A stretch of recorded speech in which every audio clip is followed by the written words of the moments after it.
The Peter Schiff Show.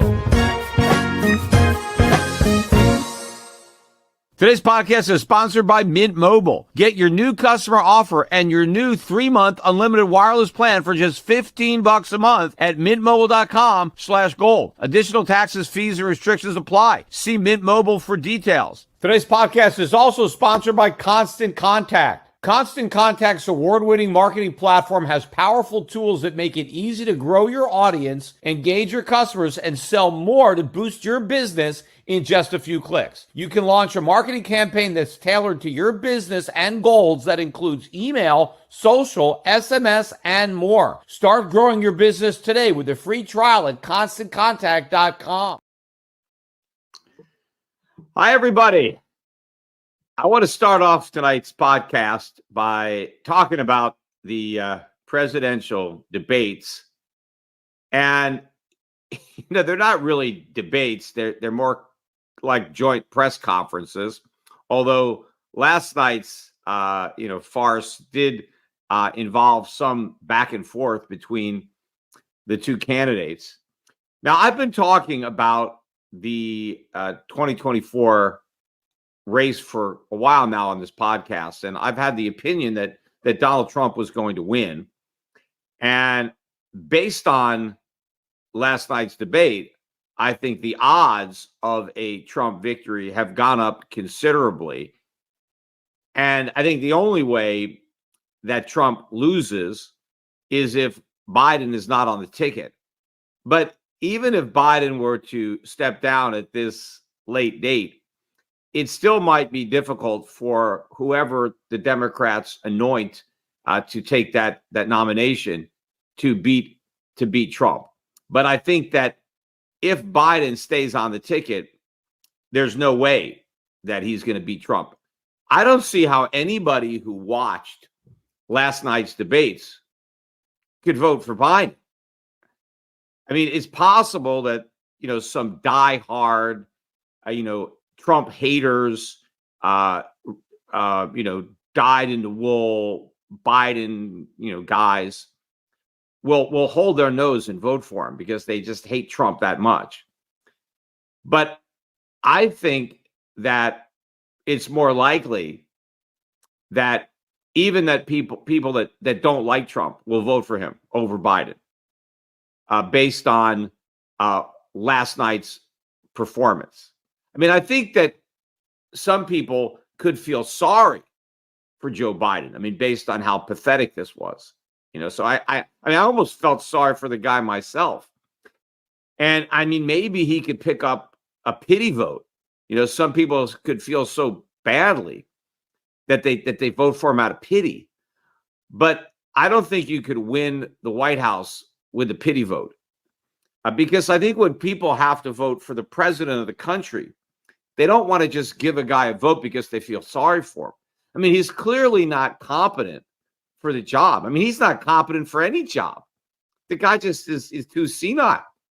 I wouldn't hire him to babysit my kids. I mean, I wouldn't hire him to watch my dog.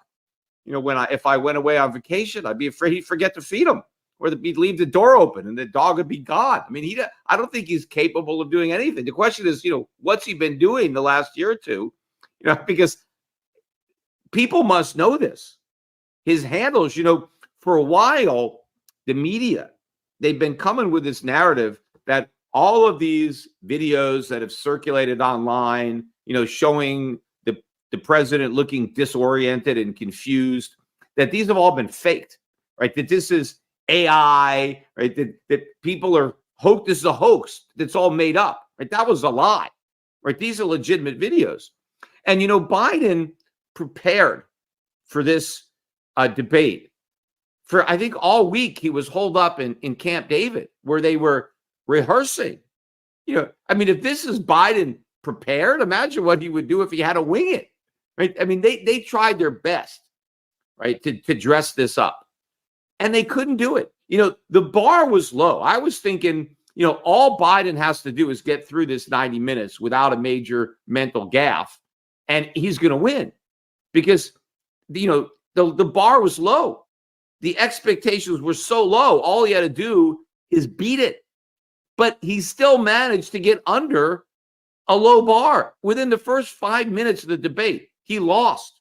Not only did he lose the debate, he lost the presidency. And it wasn't even so much what he said. And what he said didn't make sense. He was incoherent half the time, and he was babbling and getting his numbers wrong. And but it was the expressions on his face. He lost based on his facial expressions. They were so bad, particularly when Trump was talking and when CNN had a split screen. And so Trump is talking, and then they show Biden on the camera too.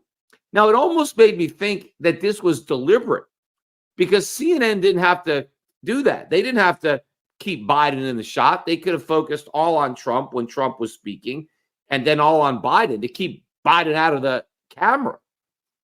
But he was there. And when Trump was talking, I mean, you could see these crazy expressions on Biden's face. He looked like he was about to pass out. You know, I was thinking that if the debate was a prize fight, I mean, they would have stopped it. I mean, they wouldn't have allowed, this beating to go on. But it went on for 90 minutes. When they broke for commercial, I was like, maybe Biden's not even going to come out at the other side of the break, right? Like they're throwing in the towel, and they can come up with an excuse like, oh, he's not feeling well. Like, he's got some kind of cold or something. But it was, a ridiculous display. I mean, it's embarrassing for the nation. I mean, it was a point where Biden said that Trump should apologize for like January 6th or something. Biden should apologize for his entire presidency and to the nation, the whole Democratic Party. He should have resigned. This should have been a one term. He should have stepped down a year ago. I mean, this is why they didn't let him debate Robert Kennedy. I mean, Robert Kennedy would be the Democratic nominee if they had allowed any debates, because he can't debate. So they kept him in hiding as long as they could. There was a conspiracy theory, and maybe it was true, like most conspiracy theories, that the reason they had this debate as early as they did, because they haven't even had the conventions yet. That this is unprecedented to have a debate before you even nominate, right, your candidates. But some people thought they wanted to have the debate really early, in case Biden did so bad that they'd have time to change horses, before the convention. And in fact, after the debate was over, I'm watching on CNN, and at first I wanted to see how are they going to spin this, right? How are they going to put lipstick on this pig and try to pretend that Biden, it wasn't a disaster, and just, Biden didn't just lose, he got destroyed. And they didn't even try. They just accepted defeat. Everybody was like, oh my God, Biden's got to go. Biden's got to resign. He can't run, right? They all had to. It was so bad that they couldn't lie about it anymore, right? For months and months, they've been saying, oh, Biden he's sharp as a tack. He's as good as he's ever been. You should see him in private. It's all nonsense what they're saying about him, right? But now that it's been on full display for everybody to see, and again, it made it think that maybe CNN, this was their plan, right? That's why they kept the camera on Biden when they should have stopped it, so the public couldn't see what he was doing. And so maybe that's what they wanted. They were just like, maybe Biden just was kind of like refusing to concede, and so they did this to him on purpose to try to kind of force him, I don't know, to step down. I mean, everybody, all of the big Democrats were united in the fact that this was horrible. Now of course they weren't, complimentary of Trump. It was just that, he was so bad that he made Trump look good. Now, I think Trump actually did a pretty good job overall in the debate. I did think at a point he might have been too hard on him. I mean, he was saying some really bad things. He's the worst president in history. When it comes to Trump, he's always extremes. He's the best president in history, and Biden's the worst. when he was president, we had the greatest economy in the history of the world. And now that Biden's president, it's the worst economy, right? So it's always it's always at extremes. And I wish he wasn't, that exaggerating. Like both of the candidates were accusing the other candidate of lying. And of course, they both were lying. I mean, that's one thing they have in common is that they both lie. Just Trump's a much better liar because he's a little bit more believable. And last night, Trump didn't tell nearly as many lies as Biden. I mean, Trump got a lot of stuff right last night. And he got some laughs. I mean, he came across good. Some of his lines were very good, especially one time when after Biden spoke and Trump is like, I don't know what the hell he just said. And I don't think he knows what he just said. And I thought that was funny. And then when Biden tried to claim that he was a 6 handicap, I mean, that was just funny. And Trump, I think, handled that pretty well. But I thought it was interesting. He said he got his handicap down to a 6 while he was vice president, right? Because when you're vice president, you got nothing to do but play golf all day. But I have no idea if Biden was ever a 6. But I mean, I don't even think he could find a 6 iron. I don't even think he could finish a hole, let alone. I mean, it's so ridiculous that he pretends that he can play golf. But what was interesting when they asked Biden about his age, and Biden was like, "Hey, when I first came to Washington, they all told me I was too young, right? I was the young guy, and they made fun of me for being young, and now they're making fun of me for being old." What that tells me is he's been in Washington much too long. He's gone from the youngest guy to the oldest guy. He spent his whole life in Washington, D.C., right? He doesn't actually know anything about the real economy or how to run a business, or he doesn't know what it's like to have to live with the regulations that he helps pass and the taxes that he imposes. So he needs to leave, right? He just acknowledged that he's been there too long. But a couple of things that Trump said that I thought were lies. I don't want everyone to think this is one-sided, right? I'm just saying, Biden, told all these lies, which he did, about what he inherited from Trump, the worst economy ever, 15% unemployment, everything. He forgets, there was COVID. But of course, unemployment wasn't nearly that low. It was like 5 or something. It was already coming back, right? That we were starting to reopen, but he got to get credit for a lot more of the reopening. Trump got burdened with the shutdown. And I disagree with the way Trump handled COVID. I mean, we shouldn't have had the PPP. We shouldn't have had the stimulus. Trump is wrong to have spent all that money. And he is partially responsible for the inflation that he blames on Biden. Biden blames the inflation on Trump, right? They're both at fault when it comes to inflation. But, Trump's got a better story. The public's going to blame Biden. They're not going to blame Trump. But, Trump, when he said that we had the greatest economy in history when I was president, he also said that we had the lowest taxes in history when he was president. Which, come on, the lowest taxes in history? I mean, the rates were lower when Reagan was president, but we didn't even have an income tax until 1913. It was 0. And we didn't even have a Social Security tax until the 1930s. And then it was 1%, 2% if you account the employer. But the self-employed didn't pay any Social Security taxes till the 50s. So until the Second World War, most Americans paid no income tax at all. Even though there was an income tax, they didn't pay it.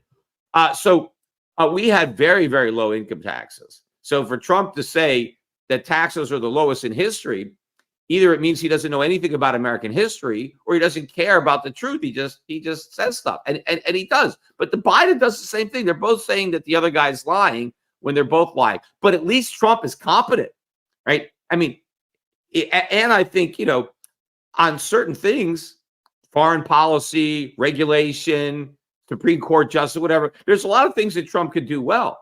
One thing he can't do is cut government spending and stuff like that. But anyway, I got to do a quick commercial break, so stick around. We'll be right back.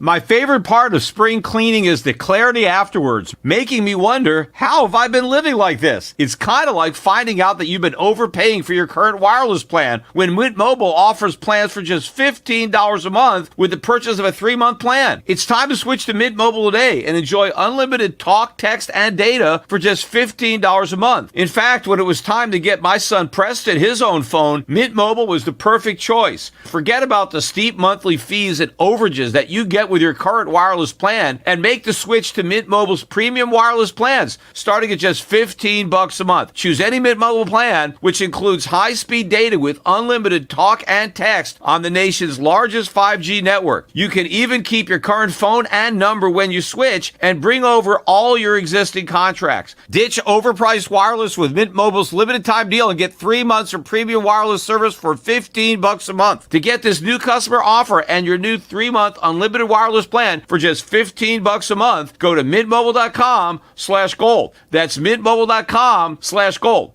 Cut your wireless bill to $15 a month at mintmobile.com/gold. $45 upfront payment required, equivalent to $15 a month. New customers on the first 3-month plan only. Speed slower above 40 gigabytes on unlimited plans. Additional taxes, fees, and restrictions apply. See Mint Mobile for details.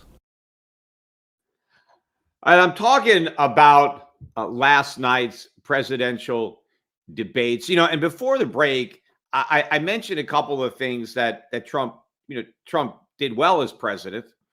And one of them was on the Supreme Court. And we got some proof of that today because the Supreme Court just overturned the Chevron doctrine, which is a 40-year-old case that was horribly decided.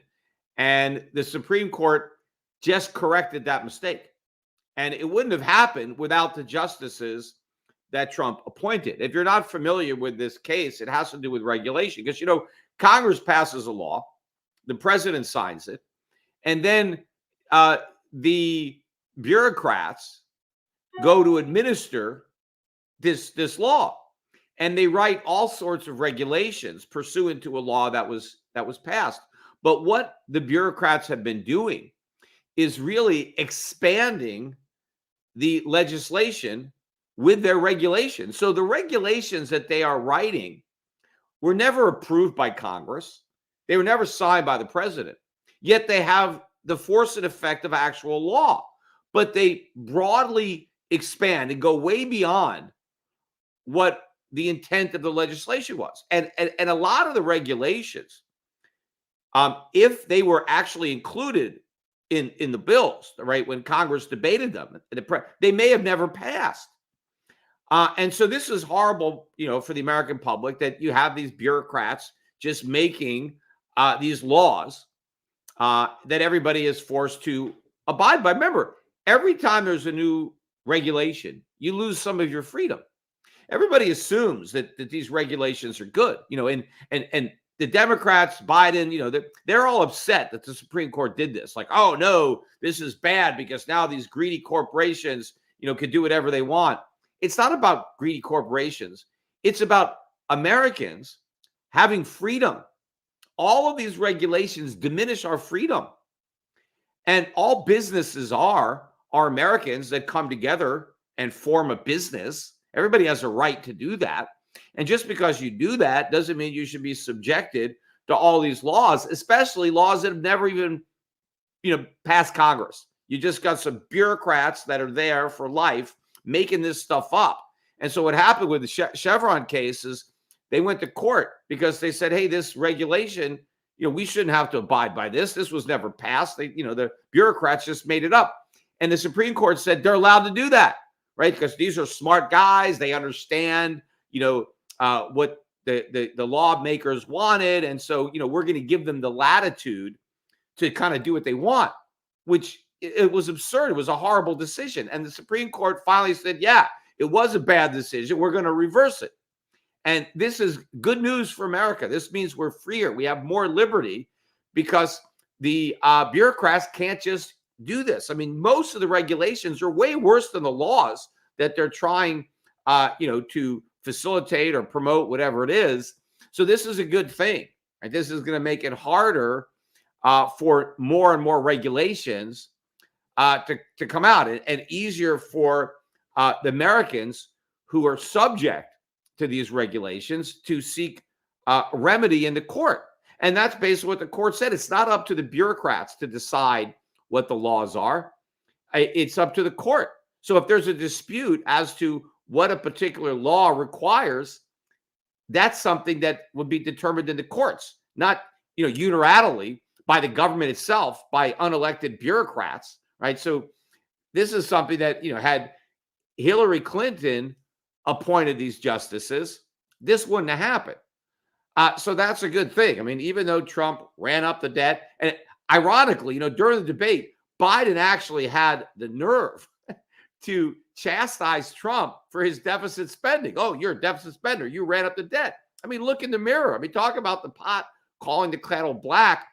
Biden deficits are bigger than Trump deficits. I mean, forget about the deficit during COVID, right? It went off the charts. But if you look at the deficit spending under Trump pre-COVID compared to the deficit spending under Biden post-COVID, so COVID is out of the picture, and just compare the pre to the post-COVID. So it's more like apples to apples, or, Biden is leaving Trump in the dust as far as running up the deficit. So how can he, with a straight face, although he can never keep a straight face, but, bring up this topic. Although one of the things that bothered me about this debate was there were no questions to either candidate about, hey, what are you guys going to do about the debt, right? This ticking time bomb. What are you going to do to diffuse it? How are you going to cut government spending, right? How are you going to raise taxes? What are you going to do? What about a blow up in the bond market? The impending collapse of the dollar if its reserve currency status is in question. Nothing about the Fed, about interest rates. There was no real substantive questions. I mean, there was one question about Social Security. Right? At least they asked that. They said, what are you going to do about Social Security? Trump just completely avoided the question and never answered it. Right? That's a skillful politician. He didn't want to touch that question with a 10-foot pole, and so he didn't. And there was no follow-up. Biden answered the question by saying he wants to tax the rich. He basically said we got to take the people that make over $400,000 a year and make them pay the payroll tax on all their income, not just the Medicare tax. And according to Biden, that solves the problem. Social Security will be solved until the end of time if we only tax, the millionaires and billionaires. Though he accidentally called them trillionaires initially, and then he realized that was too big a number. See, sometimes he got the numbers too big, and sometimes they were too small. Like he started up by saying, I created 25,000 jobs. And then he read, wait, no, 25 million jobs. So it was always mixing up his numbers. But even if you confiscated all of the income of the rich, that's not enough to save Social Security. Right? It just can't be saved. So his answer was a lie, and Trump didn't even answer the question. But that was like the only question that actually dealt with that kind of fiscal issue. So, I mean, most of it, was, just the name calling and stuff like that. But again, Trump came across much better, more presidential. And this is a unique election because we haven't had in our lifetimes two people running for president who have both been president, right? Biden is the current president. So he's been president for 4 years. Almost, well, three and change. But he's running against Trump, who's also been president for a whole term. See, normally, either you get reelected and you serve 2 terms back to back, or you lose and you're done, right? Trump is unique. This hasn't happened since Grover Cleveland. Right? And they weren't having televised debates back then because they didn't have television or any of this stuff. But here you have 2 presidents running. And it's not like, one is an unknown quantity. We have a track record on both. The American public knows what the economy was like when Trump was president. They know what it's like when Biden is president, and they get to choose. Where was I better off? Under which president? Who did a better job? Where was there peace as opposed to war? On a relative basis, where was I more prosperous? Right? Where was food prices lower? Where were gas prices lower? Where was I not working 3 jobs? Right? Where did I have my weekends off or evening with my family? I wasn't, struggling and I wasn't broke. I mean, it's so easy because Trump was just president. It's not that far away. Americans can remember back to 2019, 2018, right? It's not like, in the distant past. And they know how lousy everything is right now. So, I mean, Trump's got a great, story to tell, and it just got a lot better with the fact that Biden is so incompetent. And as I was watching the debate, I went over to predictit.com just to see like if other people were having the same reaction. And sure enough, you can see it live real time. Donald Trump, to buy Donald Trump, shot up, right, the price. And Biden collapsed. And the biggest winner percentage-wise was Gavin Newsom. So if you wanted to bet that Gavin Newsom was going to be the next president, it cost you a nickel to make that bet before the debates. I saw Gavin Newsom go up to 18 cents during the debates. That's 13-cent increase, more than triple, from 5 cents to 18 cents. Biden lost 13 cents, the same price, and Trump shot up. Now, right now, things have settled up. I'm looking right now on predictit.com. Trump is at 57 cents, and Biden is at 35 cents. I mean, 35 cents. He's never been this low, ever, except, well, he was a little lower at one point last night. And Gavin Newsom has pulled back down to 11 cents, right? He's still more than double. Kamala Harris is 7 cents, right? That she's going to be the next president, right? In case Biden steps down. But apparently, Biden's come out and he's not stepping down. He's doubling down. I think he gave a speech today where, he had a teleprompter, which he didn't have during the debate, so he needs that teleprompter. And, he basically said, I'm not as great a debater as I used to be. Like, that assumes he was ever a great debater. But he said, I can't walk as great as I used to walk, but there's one thing I could do is I'm honest. I tell the truth, which we know he lies like crazy, right? I mean, he accuses Trump of being an indicted criminal. Well, he's an unindicted criminal, right? He's committing crimes. He just hasn't been indicted for them. So he lies like crazy. But he also says, look, I know right from wrong. I know how to do this job, Yeah, and so he's kind of like digging in his heels. So I don't know. I mean, there's got to be a lot of pressure behind the scenes. But to see this, in fact, I was watching on television. There was a guy that said he had a focus group that watched the debate, and they were all undecided, swing voters. Nobody was like, I'm for Biden, I'm for Trump. They didn't know, and these are people who are true independents. Sometimes they vote Republican, sometimes they vote Democrat. So it was like 12 or 14 people. I forget the exact number. And he said he's never seen anything like it. Everybody except one person swung over, I'm going Trump. I mean, Biden lost almost everybody. He's never seen that in history. He's been doing this, he said, for debates for, I don't know how, 30, 40 years. He's never seen anything like this. There has never been a debate where a candidate lost as badly as Joe Biden lost last night's debate. And, I mean, supposedly they're going to have another debate, right? I mean, I guess it can't get any worse, but I mean, knowing Biden, it can. That's like the one thing that he can succeed in doing is, being worse than you think he's going to be. Right? He can manage to get under a bar, no matter how low it's set. He can figure out how to get under it. So he hasn't disappointed yet in disappointing people. So we'll see what happens. But one thing that I think comes out of this debate for sure, as if you had any reservations or delusions about this, but no one's going to do anything about the real problems that we have. Yes, if Trump is the president, it's way better than Biden being the president. I mean, there's no question about that. And we look completely ridiculous. I mean, especially now. I mean, if Biden doesn't step down and he runs and he wins, if that happens, well, then we know the election is rigged. There's no way he could possibly win. So if he wins, there's only one explanation. They cheated. Right? That's the only way. And if they cheated in this election, well, they probably cheated in the 2020 election too. So if Biden gets reelected, that'll prove that he stole the first election, and Trump was right about that too. right? Because there's no way, given where he is in the polls.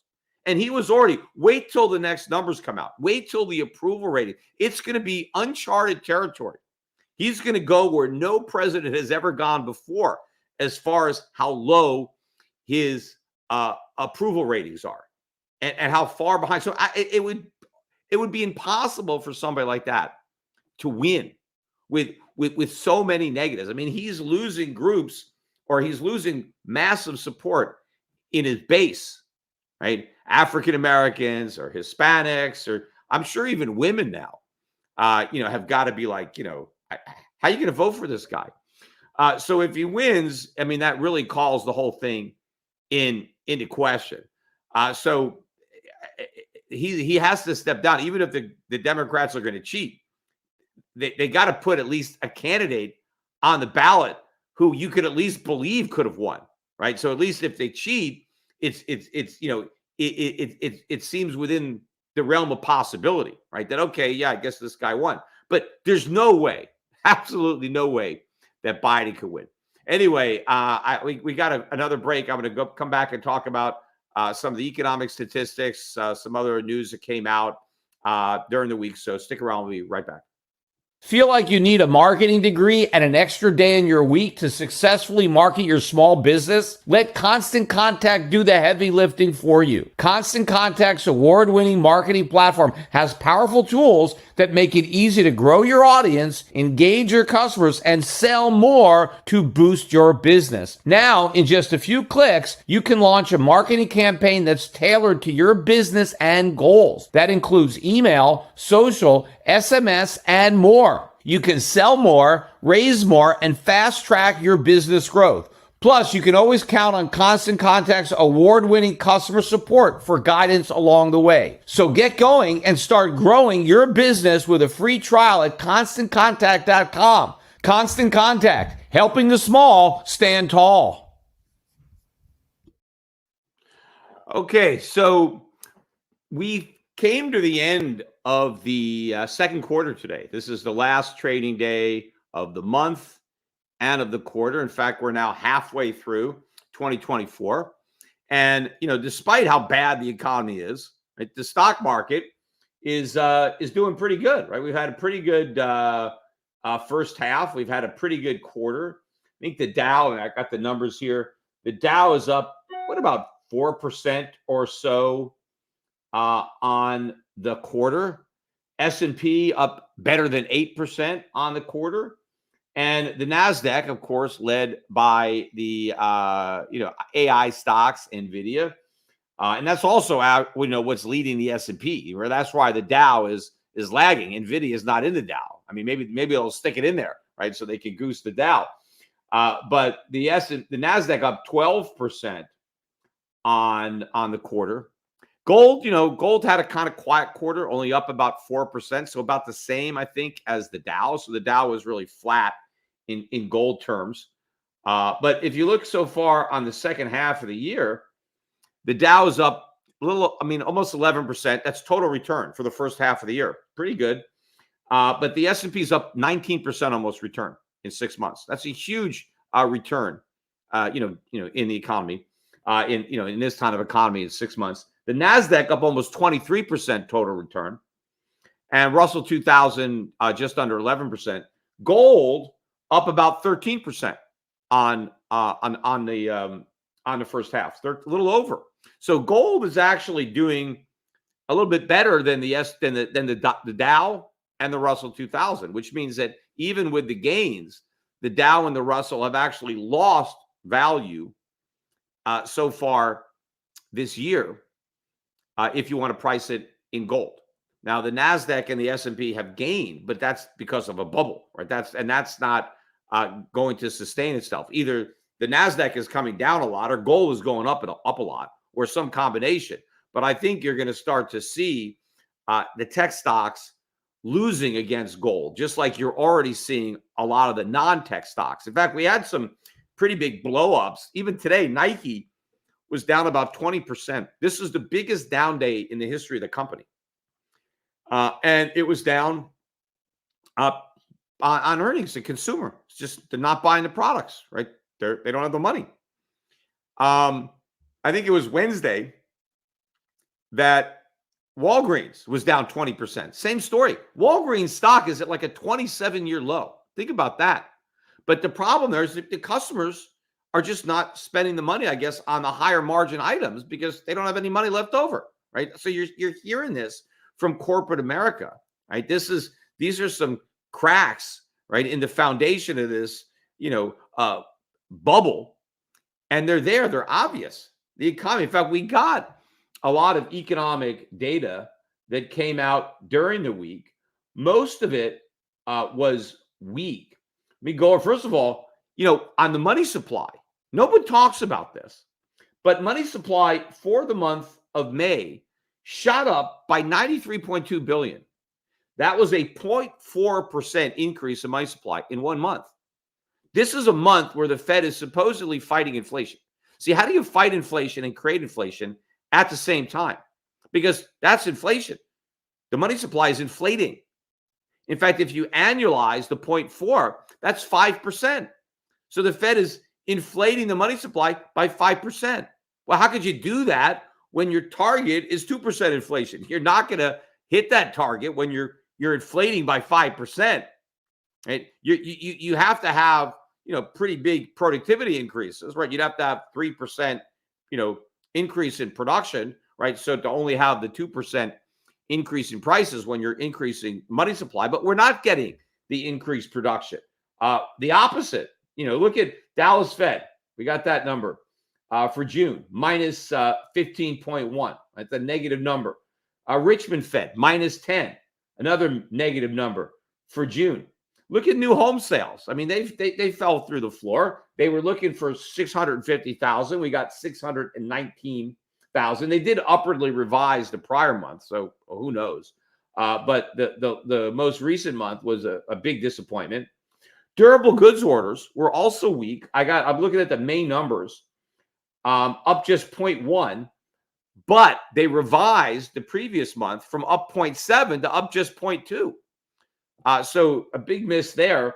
And transportation down 0.1. They were looking for up 0.1. We got that in the opposite direction. And the big drop was in core capital goods. They were looking for up 0.1. We got minus 0.6. And that was a drop from the up 0.3 of the prior month. Also contained in the latest revision to Q1 GDP, they left it unrevised at 1.4% growth for Q1, which again was a big drop over Q4 last year. But the personal consumption component really went down from 2% to 1.5%. So again, if you're betting everything on the consumer, if that's what you think is going to drive the economy is people spending borrowed money, well, you got a disappointing number there in the GDP. Look at the trade deficit. Again, no one talks about this. The merchandise trade deficit, goods deficit, soared above 100 billion. Right? It's been a little over 2 years, right, since we had a deficit in 1 month of more than 100 billion. So this is, more than a 2-year high in the merchandise trade deficit. They were looking for 95.6 billion. We got 100.6 billion. And they also slightly revised down the prior month, but it was still 98 billion. They initially said 99, but you average these two, it's almost $100 billion a month merchandise trade deficit. And it happened with a decline in both imports and exports, but exports declined more. They went down by 2.7%. Imports went down by 0.7%. This is a weak economy where you see declining imports and exports, right? Kansas City Fed manufacturing down -8, another weak number. We got personal income and spending today, right? That number wasn't, a big miss. In fact, on the personal income number, it was a little bit stronger. We got up 0.5 as opposed to up 0.4. But spending disappointed because it was only up 0.2. It was supposed to be up 0.3, although they revised the prior month from up 0.2 to up 0.1. So, kind of in line. But the core PCE, which is what everybody is looking at, right? Because that's, an inflation gauge, that came out bang on estimates, up 2.6% year over year, but month over month, it was 0. and the core was just up 0.1 month over month. So Wall Street was happy about that because they didn't see a bigger number. But again, to me, the numbers are weak because they're not adjusted for inflation, really. I mean, these PCE numbers in there don't even come close to capturing inflation. The only number that really seems stronger was the Chicago PMI that came out today. It's still weak, just not as weak as expected. It was supposed to recover to 40 from last month's 35.4, which was abysmal. Anything below 50 is contraction, and it came out at 47.4. But overall, right, it's weak economic data and weak corporate earnings. These very highly sensitive stocks that are sensitive to the consumer, were disappointing, and the stock prices were getting killed.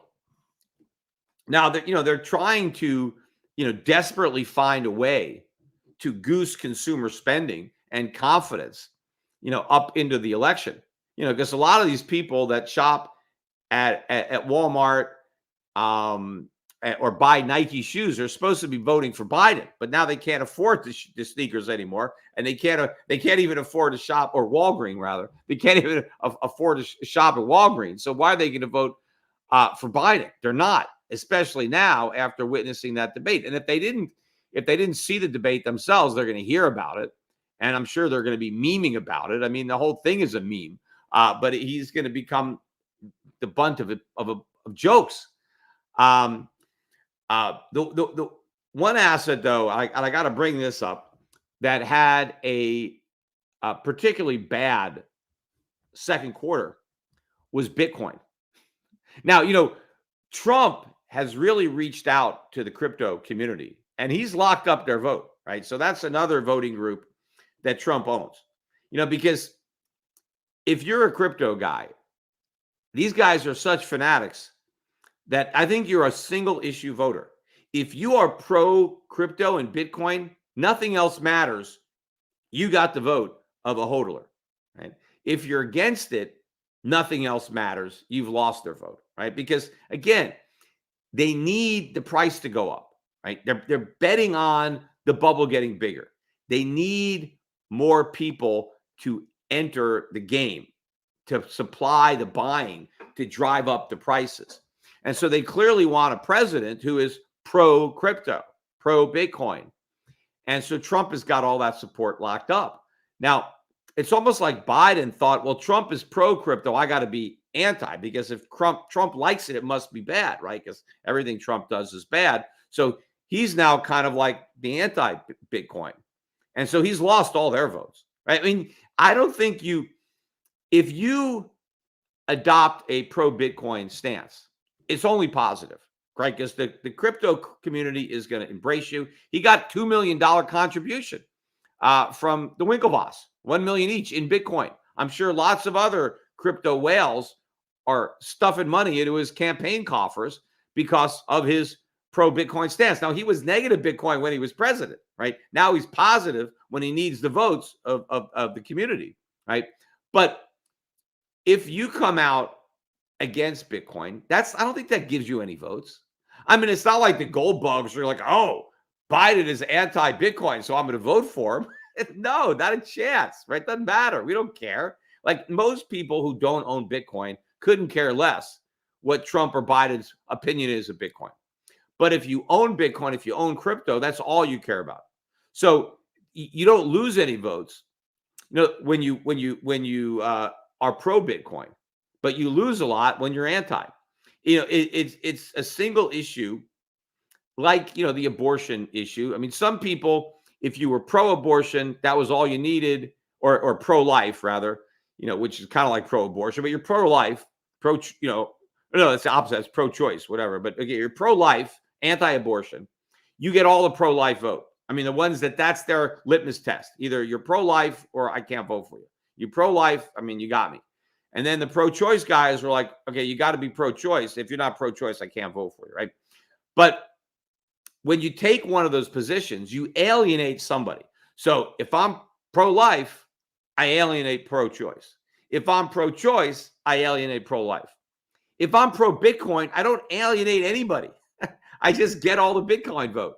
And if I'm anti-Bitcoin, I just lose the Bitcoin vote. And so that's just another, voter group that Trump's locked up. Now, obviously, they are disproportionately young, but that's where the Democrats are normally pretty strong with the younger voters because they don't have enough experience and wisdom to realize how ridiculous these Democrats are. Right? That's why there's that old saying: if you're not a liberal by the time you're 21, you don't have a heart. If you're not a conservative by the time you're 28, you don't have a head. That's why you shouldn't be voting until you're 28, right? I want to wait for people to be mature enough to know who to vote for. I don't want people voting with their hearts. I want them voting with their heads, right? Because their heads don't, initially, if it's just an emotional decision, you're going to make a bad decision. Right? And it's not that the conservatives lack compassion. They're as compassionate as the liberals. They just understand the unintended consequences. They know that these legislation, these programs that have passed out of compassion actually do harm, that they're actually harming the most the people that they're designed to help. And so you don't understand that usually until you get a little older. Now, maybe if you listen to the Peter Schiff Show podcast, because I have, a lot of young people who listen to my podcast. I ran into a kid on the street. I forget his name, but he watches the podcast. So, but I was walking Times Square in New York City. I was on Fox Business with Liz Clayman, and then afterwards I went to the office we have in New York, and then I met a guy for dinner, and he was staying in Times Square, so I went over there, and I'm walking, and I run into this college kid, and he's like, "Oh my God, Peter Schiff!" And he was like very excited to see me. He had an internship at like a Morgan Stanley or somebody, but he was still in college.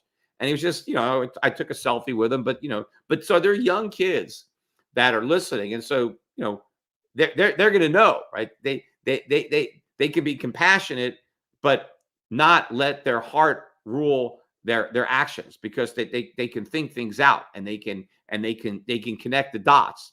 That's what the liberals don't do. But some of these younger people that may have voted Biden because they don't know any better, now that they're in crypto and they want to get rich, right? Well, they're just going to vote for Trump because they're voting their pocketbook. It's a big issue. But anyway, the reason I brought up crypto in the first place was because Bitcoin had a horrible quarter.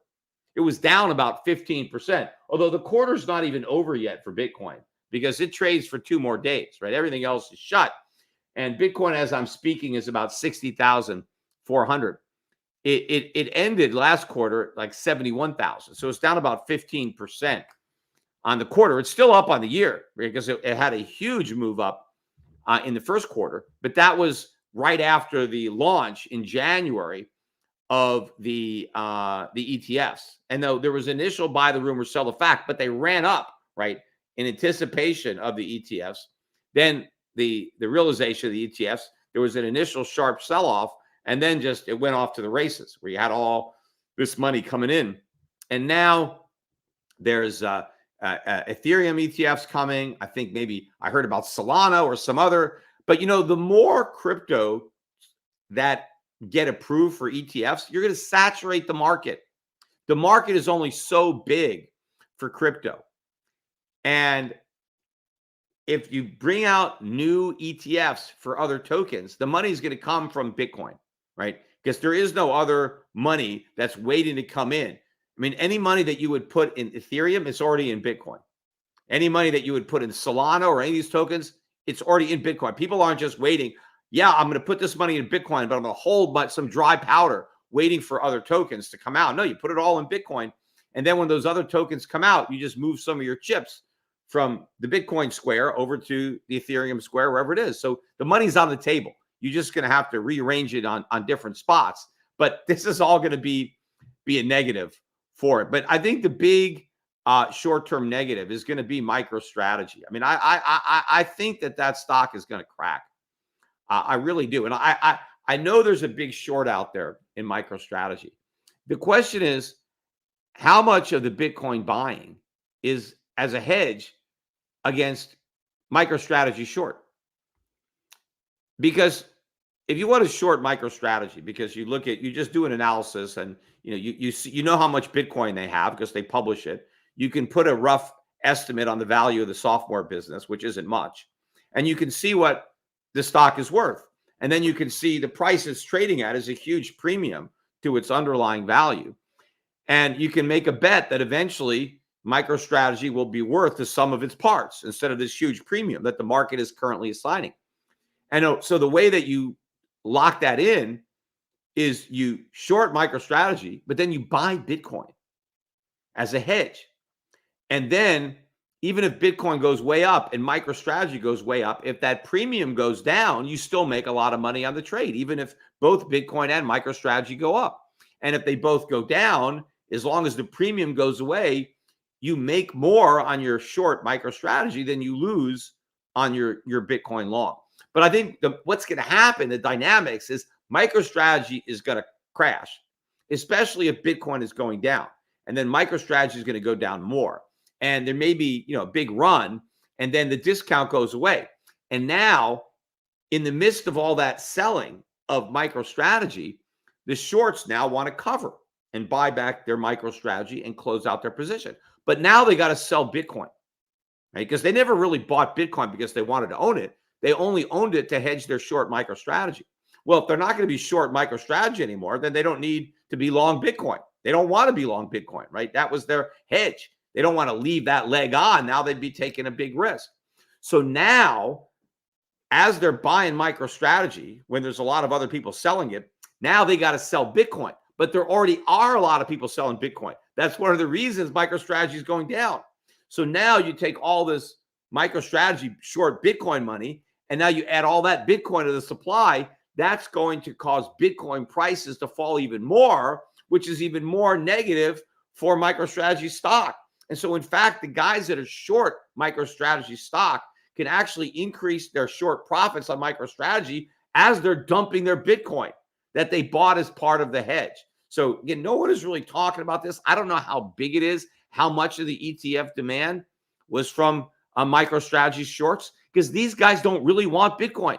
And so if you're misinterpreting that buying as, oh, look, see, there's this institutional demand. They want Bitcoin. They don't want Bitcoin. They're short Bitcoin by shorting MicroStrategy. And there is a decent short book in MicroStrategy. So that could blow up in this quarter. What I am still expecting, gold stocks, they were still up on the quarter. They're having a decent year. I think maybe 12, 13% so far this year for GDX, GDXJ.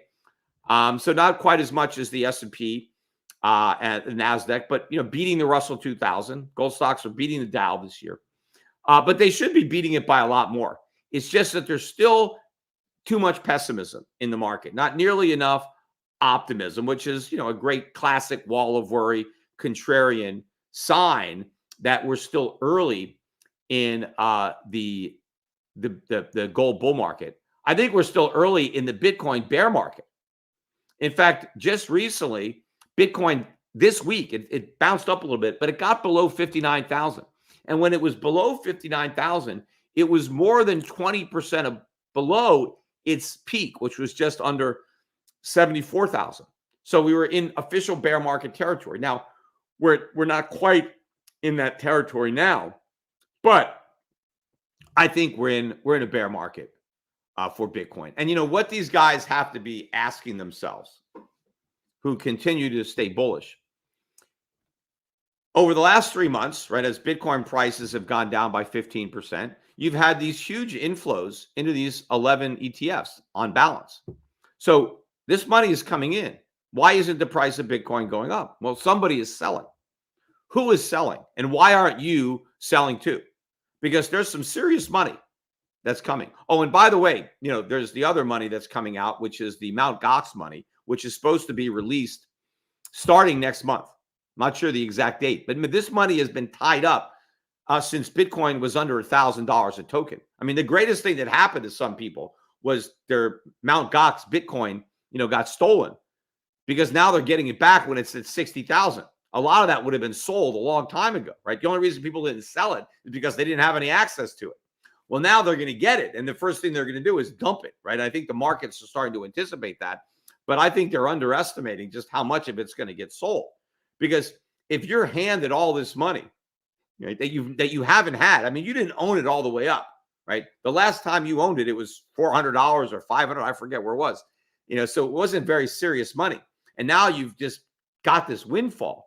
All right, I'm cashing out. I'm selling. I mean, they may not sell it all, but they'll sell a significant portion. There's not buying. There's no real buying to take the other side. So there's a lot of negatives on the horizon. So if you're a Bitcoin holder, you got to ask yourself, why am I holding here? Am I the sucker? Am I the bad holder? Because somebody is selling, right? And the people who are selling probably own a lot more Bitcoin than you do. And they probably owned it for longer, and they are cashing out. They are ringing the register, right?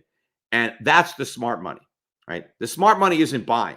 It's either it's the dumb money that's buying, or it's the smart money that's only buying as a hedge because they were smart enough to short MicroStrategy. Because hedge funds, they're supposed to hedge, right? They're supposed to have two trades that kind of offset each other. So instead of just shorting MicroStrategy naked, I'll short MicroStrategy and then I'll buy Bitcoin to offset the risk of being short MicroStrategy. Because if Bitcoin goes way up, well, MicroStrategy can go up. So I'm going to own some Bitcoin, not because I want to, but because I'm hedging my MicroStrategy short. Anyway, just wrapping up today's podcast. I am leaving tomorrow. I'm flying out to Germany. I'm going to be in Berlin for a few days. So if I run into any Berliners who are fans, I'll be out there, on the streets, for a few days. But the reason we're flying into Berlin is because we're going to Gdansk, Poland. I've never been there before. I've been to Poland a couple of times, but I've never been to Gdansk. It's up on the north.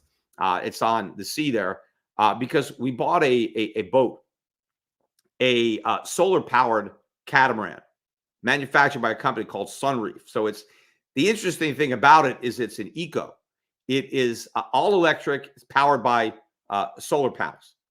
If you're interested in checking these things out, they have a very unique design because they put all the solar panels on the hull, on the sides. Very unique. And you might think, well, how are they going to get the sun? It reflects off the water. So they have panels up on the bimini of the boat, and they have them hot, up top, but a lot of them are on the sides of the boat where you're not losing any deck space. So it's a very unique design, and they're beautiful boats. And so the reason we're going to Gdansk is to meet with the design team. So it's there. All these boats are custom built. So you come out there. I mean, it's a basic model, but you pick a lot of your materials and the way you want things laid out. So we're going to meet with them and spend a couple of days at the shipyard in Gdansk, and then our trip. We're going down to Turkey. I've never been there. We're just going down. We got some friends from Puerto Rico that were from there. So we're gonna be there, I think, for 8 days, and we're starting out in Istanbul. Interested in finding the gold market down there, but we'll be in Istanbul, and then we're going to Bodrum, which is like the Riviera of Turkey. So I'm looking forward to being there, and then from there we're just gonna fly up to Paris for a few days because we like Paris. Going to be there before the Olympics. So we'll miss the crowds, then up to London and then home. And I got some meetings while I'm in London. And again, that's another city that we like. We've been there the last several years. And then we're going to fly back here to New York. So it's just about a 3-week trip. So we're going to pack a lot of stuff into that. And then when we come back, we're going to get our kids out of camp. But I will be traveling around with the computer. I'll try to do at least a podcast a week. I mean, if something crazy happens when I'm on the trip, I could do more than that, but I'll do at least one just to keep everybody updated on what's going on and my whereabouts. Anyway, thanks everybody. Again, if you like today's podcast, don't forget, give it a comment, give it a thumbs up, help drive the algorithms and get more people to watch it. I mean, I know YouTube likes that. When it gets some engagement, it helps, recommend the podcast to more people. And I will be back again soon from someplace in Europe. Bye for now.